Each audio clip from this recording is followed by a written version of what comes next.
Greetings, I'm Herbert Erperderp, and it's probably about time for a painting video. It is ANZAC Day, at least if you are watching this on the day it went public, April 25th. It's ANZAC Day, but any day is a good day for painting. Being Australian, it seems appropriate to do something relating to ANZAC Day. And what could be more Australian than painting an AC1 Sentinel tank? Please insert joke about the whole machine gun here. You may remember a little while ago, I 3D printed and built this kit, and if you don't remember, or you just want to see it again, I'll link that build video in the description. Go check it out. Some of you who've been around for a really long time will also remember that I have in fact painted a Sentinel before, a wargaming model in 56th scale. I am going to be painting this one a little bit differently, but not massively different. This is a more detailed model, so that probably means slightly more detailed painting, right? Less waffle, please! As usual, the first step is priming. I've primed my Sentinel with SMS Black Surfacer, which is a very smelly but quite good primer. Any primer you like will probably do the job though. Then, after leaving the primer to cure for many days and weeks longer than it really needed, I apply base coats, the first colour being sand. Specifically, the Hataka sand from the Modern Australian Army AFV paint set, which is almost certainly historically inaccurate for this tank, this being not a modern tank. This paint set is from the red line, which is intended for airbrushing, and as you can hopefully tell, I'm airbrushing. I did add a tiny little bit of extra thinner to this, just because, though you can spray this right out of the bottle. Because this is a light colour over a black primer, I did have to do a couple of coats to get a good opaque layer. I then applied a camo pattern using Hataka Camouflage Green, according to the box anyway. The bottle calls it Khaki Green No. 3. Which of them is right? I'd say both, and it probably doesn't really matter. I'm spraying a fairly sparse pattern here, and it's not based on any particular vehicle, just a rough approximation of Sentinels I've seen before.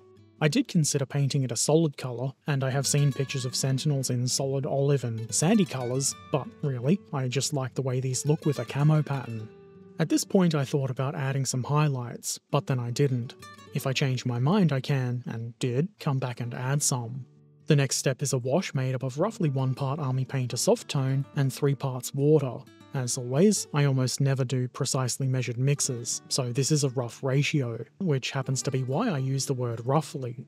I apply this all over the Sentinel fairly roughly. I want this to work as a kind of filter, as well as to gather in the gaps and crevices and make those a bit darker and dirtier looking. I did have a couple of problems with this. There were a couple of areas where it sort of beaded up off the paint, though I did mostly get it to cover properly.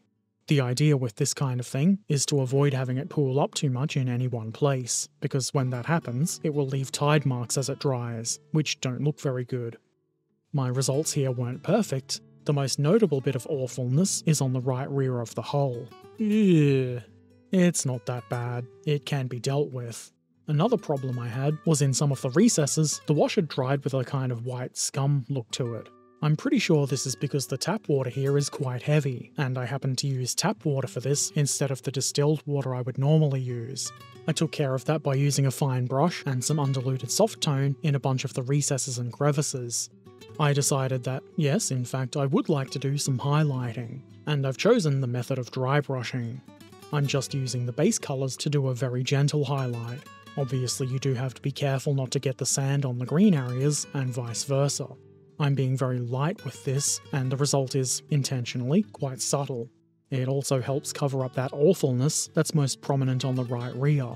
I'm mostly trying to focus this on upper areas and along edges just to bring out their detail a bit. These paints, being intended for airbrushing, are a little bit thin to be doing dry brushing with, but you can do it, you just have to be careful. I could have used regular Vallejo Model Colour paints, which are pretty good for dry brushing, but then I would have had to think about what colour to use, while I know these base colours are exactly what I want. There are no decals or anything else to add, so I apply some chipping next. I like to use artist's sponge for this, the one on the right. You can also use the kind of foam you would find in packaging, which is on the left. That foam is good because it's generally free.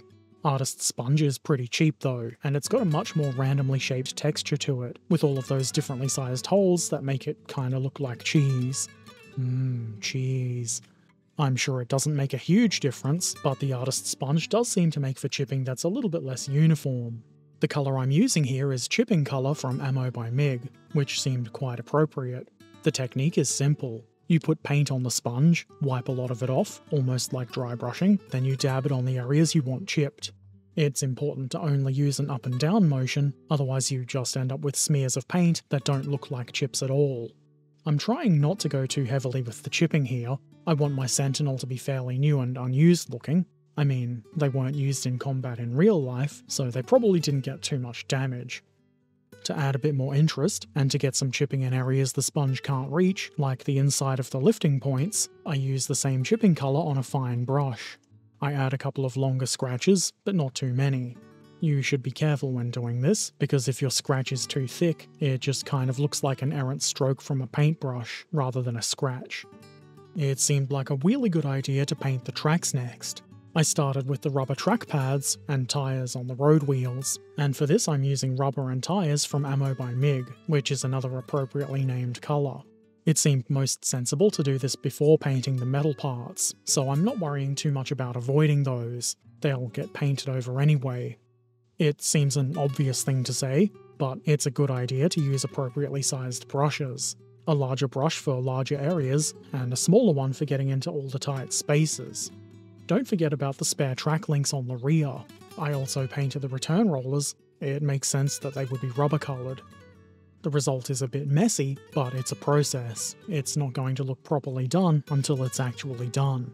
I have tried to be as neat as possible where it matters, but I will still have to do a couple of touch-ups, mostly on the wheel rims, but that's for later. I follow the rubber with the metal. I'm using Ammo by Mig Shadow Rust. It's very shadowy, I guess. Obviously, I'm painting this onto the metal parts. I'm applying this a little bit more carefully than the previous colour, which does make it take a bit longer, but it's worth it to avoid having to go back and make too many corrections. This is a slightly darker colour than I would normally use for this kind of thing, but I couldn't find my bottle of rust tracks, but this works really nicely too. You don't always have to use the paint with the name of the task on the bottle. Again, don't forget the spare track links, otherwise the Spare Track Link Painting Society will be very upset. This colour is good, but it is a little bit solid, for lack of a better word. A little too consistent maybe. To liven things up a bit, I use some Vallejo Model Air rust and gently apply it along the upper surfaces of the metal parts of the tracks. This is almost like a dry brush. Model Air is formulated for airbrushes, so like the Hataka paints I used earlier, it doesn't really work very well as an actual dry brushing, and applying a dry brush here would probably get rust on parts I don't want to be rusty, so lightly using a brush without too much paint on it does the job. It is applied very lightly, and I'm trying to avoid making it look like deliberately painted on lines. The difference is not extreme, but it is quite a difference, and I think it vastly improves the look. If you wanted, you could add a lighter rust tone, but at this point, I chose not to. In order to neaten up the wheel rims, where I was a little bit messy with the rubber colour, I carefully applied the base colours over the appropriate areas. Sand over sand, and green over green, just in case that wasn't obvious enough. It's not perfect, and a little bit of grey might still be visible in some areas, but that's okay. It doesn't have to be perfect, and some tiny bits of grey should just look like damaged paint anyway. After this I did have to do even more cleanup with the rubber colour again, but not too much. It is okay to make as many corrections as you need, but I will say it is better to be careful and minimise the need for too many corrections. Herberderp states the obvious, yet again. I was pretty happy with the rust colour on the metal parts of the tracks, but I wanted to add a wash to the grey parts. For this I used Army Painter Strong Tone, mixed roughly 1 part Strong Tone to 2 parts water. Distilled water this time, so hopefully there aren't any bits drying white. I had to be a little bit more careful applying this than I'd normally be with tracks, because I didn't want to change the metal rust colour too much, but a little bit of wash here and there on the rust would be fine. I would just prefer it not to be all over. I also used this on the rubber parts of the wheels, and on parts that might have a build-up of dirt, like the road wheel axle doodads, the drive sprocket, and on the hull sides. I then painted the towing cable. Here I've used Scale 75 Metal and Alchemy Black Metal. Much like the music, it's grim and brutal. I do quite like this metallic colour. It's not really black, so it's not really black metal, but it's pretty dark, while still looking metallic and shiny. I don't really want shiny, but that's what matte varnish is for. Obviously I'm being careful here to only apply the colour to the cable. I don't need anything else to be this colour. This is a good colour, but it is still a little bit too bright.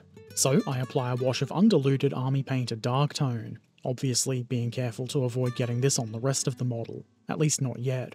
You can see it makes quite a difference to the colour. I guess really I probably should have painted the cable earlier, so it got a bit dirty from some of the other washes I used. I didn't really think of it, and this looks fine anyway. It does look kind of new though, so maybe that's part of the story. They just received a new towing cable after some no-good punk kids stole the old one. I used the same wash to fill the end of the gun barrel. This just gives it a bit of depth and some dirtying on the front. I thinned the dark tone to roughly 2 parts dark tone to 1 part water and applied it around the wheel rims, just to sort of darken and obscure the edges of the 2 colours there. It just makes it look a bit neater, and also a bit dirtier. I also add this to other areas I think might be a bit dirty, like the road wheel axle thingies again.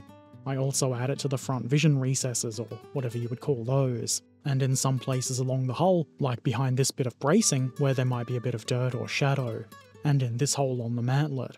I then spent some time umming and ahhing, trying to decide if that was everything done. I did think about adding some dust, but I really liked how the tracks were looking, and I didn't really want to obscure that with dust. So I gave it a couple of days before applying the matte varnish, and this is the result. As you can probably tell, I took some pictures of the completed AC1 Sentinel outside, just to see what it was like in the natural light. I think it looks pretty good out under the scorching sun.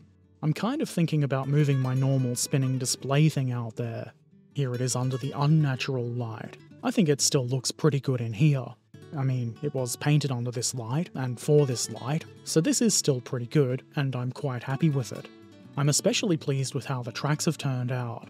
I like the rusty colour in particular.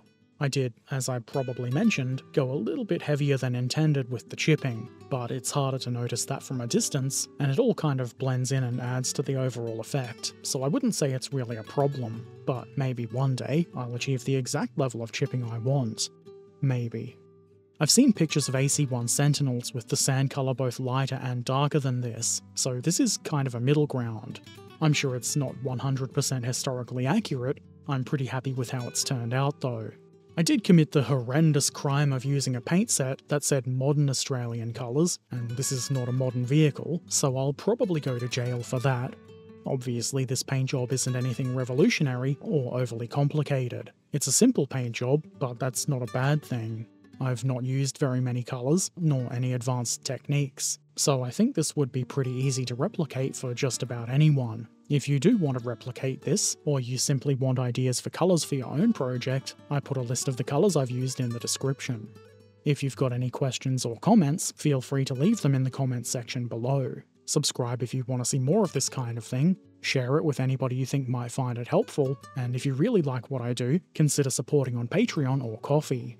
Take care of yourselves, be excellent to each other, and thanks for watching. Farewell.